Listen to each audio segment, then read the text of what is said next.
ভাইরে, ফেসবুকে ঢুকে স্ক্রল করছিলাম, হঠাৎ চোখের সামনে একটা মিমস আসে যেখানে লেখা ছিল কোথায় পাকিস্তান আর কোথায় গুলিস্তান। আমি তো আসমান থেকে পড়লাম, কিরে বাংলাদেশে আবার নতুন কিছু ভাইরাল হলো নাকি। পরে বিষয়টা নিয়ে একটু ঘাটাঘাটি করে জানতে পারি আমাদের কেন্দ্রে দিয়েছি আপা, আমি কেঁদে দিয়েছি মানে অর্থাৎ সিমরিন লুবাবা, সে তার ফেসবুকে একটা ভিডিও আপলোড করেছে আর ক্যাপশনে লিখেছিল আমাকে দেখতে নাকি হানিয়া আমিরের মতো। যদিও হানিয়া আমির কে সেটা আমি আগে জানতাম না, তবে আজকে পোলাপানের খোঁচাখুচির কারণে জানতে পারলাম পাকিস্তানি একটা সুন্দরী মেয়ে আছে যার নাম হানিয়া আমির। এই পর্যন্ত ব্যাপারটা ঠিকই ছিল, কিন্তু পরে আমি লুবাবার সেই ভিডিওর কমেন্টে যাই আর সবার আগে আমার চোখ পড়ে এই কমেন্টে, যেখানে লুবাবা লিখেছে মত প্রকাশের স্বাধীনতা উপভোগ করুন, তবে অশ্লীল মন্তব্য করে নিজেকে কুৎসিত মন মানসিকতার পরিচয় না দেওয়াই ভালো।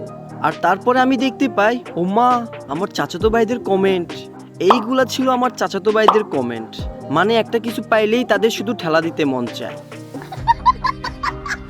তবে আর যাই বলি, এইখানে লুবাবার হাসিটা কিন্তু জোশ ছিল। আমি হানিয়া আমির এবং লুবাবার মধ্যে কম্পেয়ার করতে চাই না, তারা দুইজনই যথেষ্ট সুন্দর, তবে লুবাবা এখনো ছোট। আমার বয়স এখনো ছোট, আমি এখনো ছোট আছি। আমার বয়স মাত্র কমই আছে, এত বেশি না আমার বয়স। আমি তো মনে করি সে যখন বড় হবে তখন সে হানিয়া আমিরের থেকেও সুন্দরী হবে। কেঁদে দিয়েছি। এইটা ছিল আমার ব্যক্তিগত মতামত, আপনাদের মতামত কি সেটা কমেন্টে লিখুন। আর একটা কথা, হুদাই একটা ভিডিও বানাইয়া আপনাদের 2 মিনিট সময় লস করলাম,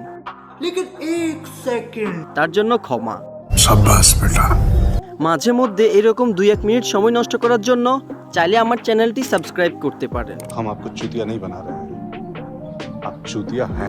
प्लीज ये अच्छा नहीं। Thanks for watching this video, tata.